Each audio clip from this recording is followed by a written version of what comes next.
Olha o longo caminho para fazer o diagnóstico de burnout. Primeiro, eu preciso excluir os transtornos de ansiedade, como transtorno de pânico, transtorno de ansiedade generalizada, entre outros. Depois, transtornos de humor, como depressão, transtorno bipolar, entre outros. Depois, os transtornos relacionados a trauma e estressores, como transtorno do estresse agudo, transtorno do estresse pós-traumático, transtorno de adaptação, entre outros. Depois que eu excluí tudo isso, a pessoa chegou lá com os sintomas que ela relata, eu excluí tudo isso, aí eu vou começar a pensar em burnout, mas eu ainda não posso bater o martelo. Por quê? Porque o diagnóstico de burnout, sendo um fenômeno ocupacional, faz imperativo a necessidade do nexo com o trabalho. Então, além de descartar, como é que então como é que vai ser esse diagnóstico? Eu vou conversar com o paciente, não tem questionário. Eu vou ver ele me dizer que tem exaustão ou esgotamento, distanciamento afetivo do trabalho, ineficácia profissional. Eu vou mensurar do ponto de vista psíquico a gravidade desses sintomas, porque quando os sintomas são graves, os prejuízos são graves, a duração é muito grave, isso chama atenção para ser um quadro de doença e transtorno, e se é doença e transtorno, não é burnout. O burnout é menos grave.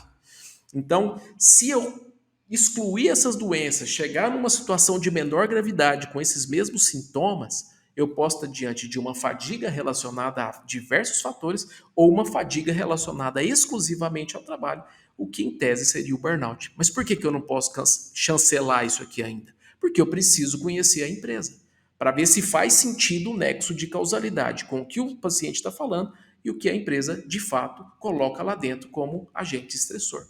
Tá? Vamos para frente.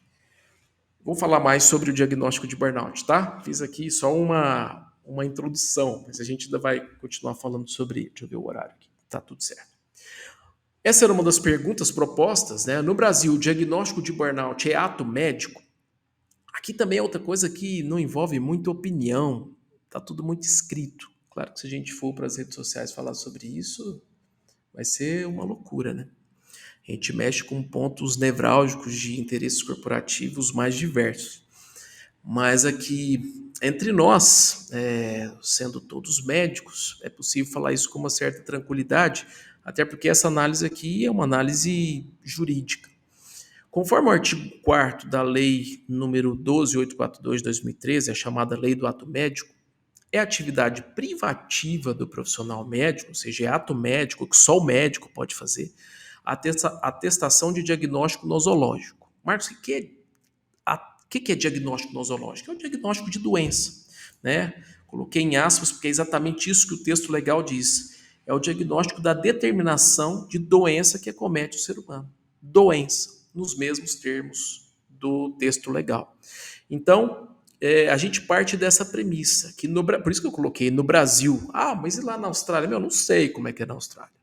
No Brasil, vigora a lei do ato médico. E enquanto ela for vigente, sei que acreditar no que está escrito na lei está meio fora de moda, mas eu costumo acreditando, ainda quando ela não é boa.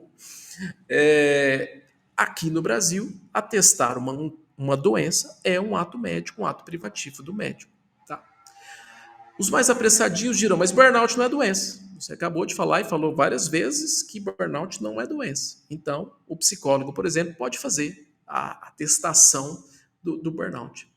Não é tão simples assim, por uma razão que nós já vimos. Burnout é um diagnóstico de exclusão. De exclusão de quê? De doenças, de exclusão de transtornos mentais. E aí eu coloco a seguinte provocação: quem pode excluir uma doença, senão aquele que pode confirmá-la? Quem pode excluir uma depressão, senão o único profissional que pode diagnosticar uma doença como é uma depressão, que é o médico? A analogia é a mesma que se faz com o exame de paternidade. Quem pode excluir a paternidade de alguém, senão o mesmo exame que pode confirmar a paternidade? No caso, o melhor hoje, o exame de DNA. Quem pode excluir uma doença, senão o exame psíquico que é feito pelo médico para confirmar essa doença? Então, na minha opinião, burnout é ato médico. Por quê? Porque para chegar no burnout eu preciso excluir doenças. E quem exclui doença é o profissional que pode diagnosticar essa doença. no caso, o médico, por força legal, tá?